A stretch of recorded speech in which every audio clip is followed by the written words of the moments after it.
Good evening, everyone. We are here today with another Take 10, which we do once a month, and we try to feature fellows from around the country, and I check in and see how they're doing during this time of COVID. Today, we've got a friend and colleague of mine, Dr. Elisa Velazquez from New Jersey, on with us. Thank you for being here. And I want to let everyone know that this is being streamed live right now on our International College of Dentists USA section Facebook page. And you do not need to have Facebook in order to access this. You can watch on Facebook by clicking through the prompts. These are also archived not only on our Facebook page, but also on our website. And there is a whole section on the International College of Dentists USA section website where all of the Take 10s and Live 45s are archived. This is streaming live, like I mentioned, so if you have any questions for Dr. Velazquez or myself, you can drop them in the comments box below, and we will try to get to them at the end. We do also read all the questions, and so if you think of something and you're watching this and it's not live, we are able to answer after the fact. You all know me. I don't need to keep giving you introductions. I am your fellow ambassador of social media, but I am going to tell you about my friend and colleague, Dr. Velazquez, because there's so much to tell. Elisa is a native of New Jersey and grew up in Jersey City and is a board certified pediatric dentist that has been serving the communities of New Jersey for nearly 20 years. Dr. Velazquez started her education with a bachelor's degree from Drew University as the first in her family to attend college. She went on to fulfill her dream of becoming a dentist and received her doctorate degree from UMDNJ, which is now the Rutgers School of Dental Medicine. She completed her master's degree in oral biology while receiving her specialty training in pediatrics from UMDNJ. She joined a small 3-chair practice in Toms River and quickly grew it to a 2-location, 16-chair practice. Her previous partner retired 5 years ago, but she continued to grow and purchased a 3rd practice location. This past year, Dr. Velazquez brought on a junior partner to continue to keep the practice strong. She has a sedation permit and is on staff at 3 local hospitals and serves as the chief of dentistry at Barnabas Community Medical Center. Dr. Velazquez teaches GP residents at Monmouth Medical Center and serves as the staff dentist for inpatients at Children's Specialized Hospital of Toms River. While she delivers care to all children, her specialized interests include treating children with special health care needs. Dr. Velazquez is a member of her local Mayor's Council for Developmental Disabilities to help improve the life of those with disabilities in the community. She serves as the president of the New Jersey Academy of Pediatric Dentistry, the secretary of the New Jersey Dental Association, and is past chair of their Council on Governmental and Public Affairs, and serves on various committees on the state and local level. Dr. Velazquez has received numerous awards and recognition, including being awarded the Alumni of the Decade Award from the Rutgers School of Dental Medicine, Doctor of the Year Award from the ARC Organization for People with Developmental Disabilities, and Woman of the Year from Ocean County, New Jersey. Dr. Velazquez enjoys mentoring prospective dental students and dental students interested in pursuing pediatric dentistry. Dr. Velazquez is a fellow of the International College of Dentists, as well as the American College of Dentists. Welcome, Dr. Velazquez. Well, thank you. Thank you so much for having me. So, like I said, remember, if you have any questions for us, you can drop them in the comments box below. We also like to know who's watching us. So if you just want to say hello, make sure you do that. And we will acknowledge you if you feel that you want to do that. So we're going to get right into it. It's so great to have us with you. Can you tell us how things are going in your area? Yeah, again, thank you for having me. This is pretty exciting. And thank you for doing this just for ICD in general. It's super fun and keeps us connected. Well, in general, like your area, we're having an uptick in cases, and it's been pretty draining. It's on everybody's minds, and it's certainly affecting people's lives and practices. Got it. What impact did this pandemic have on your practice locations? In the state of New Jersey, we were always considered essential. You know, all dentists were considered essential, but we did shut down for a couple of months, and then we were doing, you know, essential dental care and the definition of that is vague. But basically what people considered urgent and emergent. And how it affected me basically was I had to consolidate my staff. Dentistry is run by women, and women are the primary caregivers for their families, and so many of my staff members had to stay home when their kids all of a sudden had to stay home. And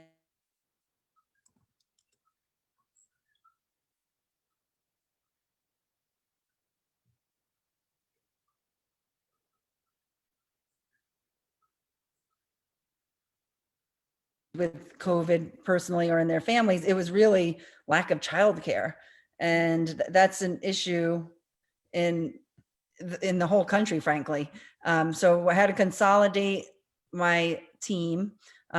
So I closed one office down and had at first I opened one office and then I opened the second and then ultimately opened the third as I was able to obtain more staff. And then we did a lot of part-time stuff. So people were trying to figure out their childcare situations.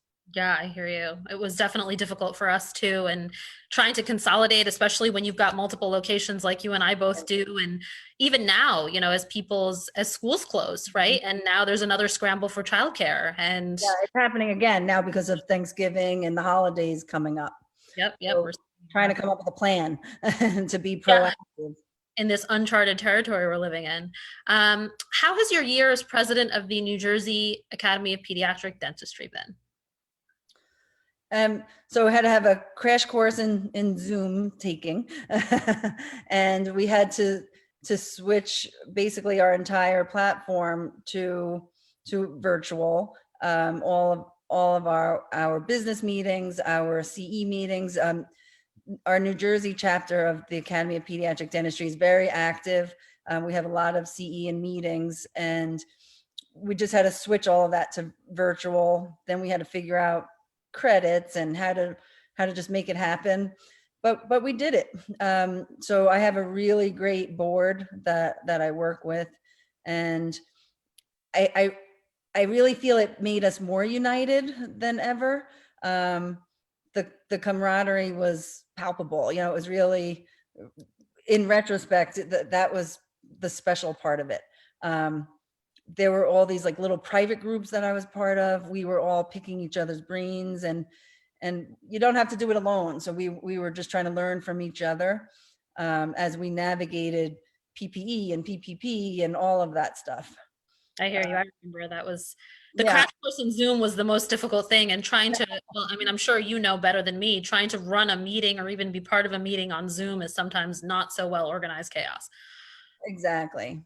And Uh, and then I saw that there was a need for beyond providing, I was giving them weekly updates on what was happening, trying to consolidate all the information because we were all being bombarded by info. So then I created a health and wellness committee and series. And that was pretty exciting. So there were no credits, but we created a 3 part wellness series. okay. And that was really early on because I know a lot of people are doing that now, but we did that in April. So we had a psychologist. We had someone talk about nutrition. We did a yoga session, Oh, that's great. and they were our busiest meetings. It was pretty great. So again, that was the camaraderie to keep us all united, but also to focus on ourselves and our own health. Yeah. And I'm glad you brought that up because I feel like sometimes as providers, we forget to provide for ourselves Absolutely. in whatever way that is. And it's different for everyone. So that was really smart programming on your part to put together for those members. Yeah, it worked out really well, and I'm thinking of doing it again. Good. It's really good. Tell us more about your special interest in treating children with special healthcare needs. What inspired this? A lot of people always ask me that, and then I truly can't pinpoint it. Okay. I don't have a child with special needs. I don't have a sibling with special needs. I just realized that it was this big hole in care, and I always root for the underdog type. That's, I'm a Mets fan. So, Really so, do like the underdog then. and, and it just really bothered me that this vulnerable portion of society just was not receiving proper dental care. Right. And not necessarily because the parents didn't want to, they just couldn't find someone. So that became something that just became like a passion of mine. I was recruited early on, probably my first year in practice. There's an organization called ARC, and they at that time used to rent out a dental clinic, and they said, "Can you provide dental care to these patients?" And they were adults, and I said, "Well, I'm a pediatric dentist," and they said, "Well, it's really just for cleanings, fillings, and extractions." And I said, "Okay, I could do that. I can't do, I don't want to do dentures and whatnot." Um, so I took on that position. I had a day off, so it kind of worked out. And then I realized, wow, I really want to help these people. And I was able to establish more skills and, passion combined with skills, and then you can make it work. We know mentoring dental students is another area you're passionate about. How has that changed this year? Are you still able to meet with students in some way? Yep. Well, I do that on different levels. So I work closely with the vocational school Mhm. in my area, and we always have externs that Okay. come, Yep. and so I usually have multiple externs, but now I just have two. So I have one in one location, one in another, and so I'm still doing that. I'm always in contact with the students, at Rutgers. Mhm. There's a pediatric club, and of course with the residents. But unfortunately, this year I did stop teaching the residents at one of the hospitals. um, I just couldn't make it all work in my schedule. And at first they weren't allowing Right. anyone in. So I'm hoping to pick that back up in the new year.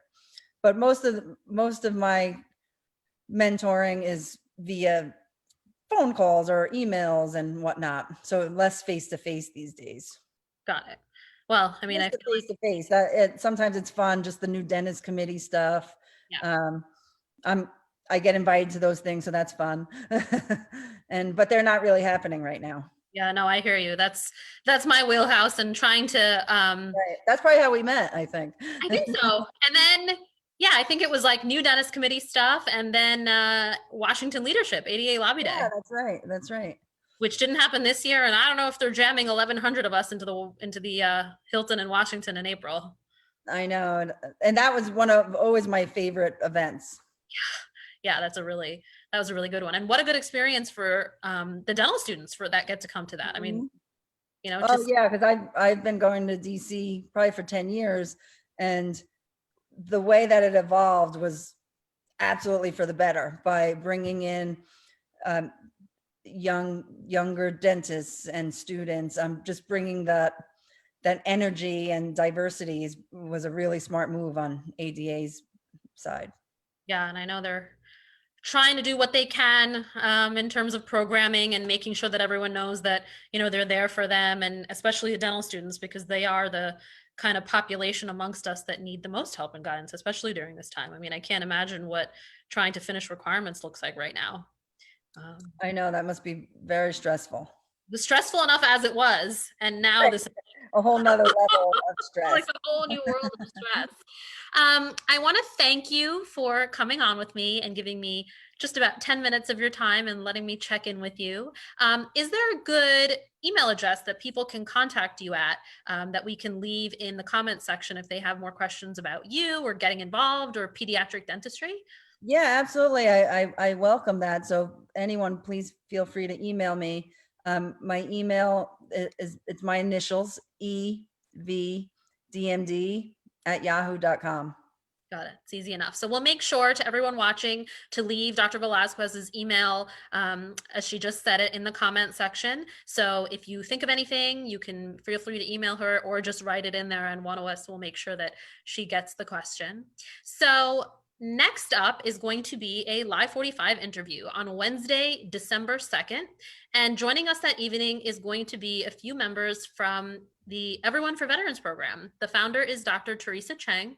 The dental program manager is Miss Jennifer Shelton, and the past Regent District of District 10 is Dr. Richard Williamson, who's also involved with that program. And my co-host for that evening is going to be our ICD USA section president, Dr. James Setterberg. Our next Take 10 is going to be on December 16th, and I'm going to be checking in with past ADA president and mentor and friend, Dr. Maxine Feinberg, who is also from New Jersey, to find out how this year has been for her and what's been going on in her world. We have an awesome lineup for 2021 because we are just about to close out our year. Can't believe that it's almost over, that we've been doing this program for so many months now. And so just make sure that you keep looking out for future dates and guests. And that usually goes out via key mail blast. And also it will be posted on the website under the events tab, which is on the top. And of course, on Facebook, you see all of us kind of posting and reposting announcements of when we have new programming and who's going to be on with me. And as always, everyone have a safe and wonderful evening. Yes, thank you so much.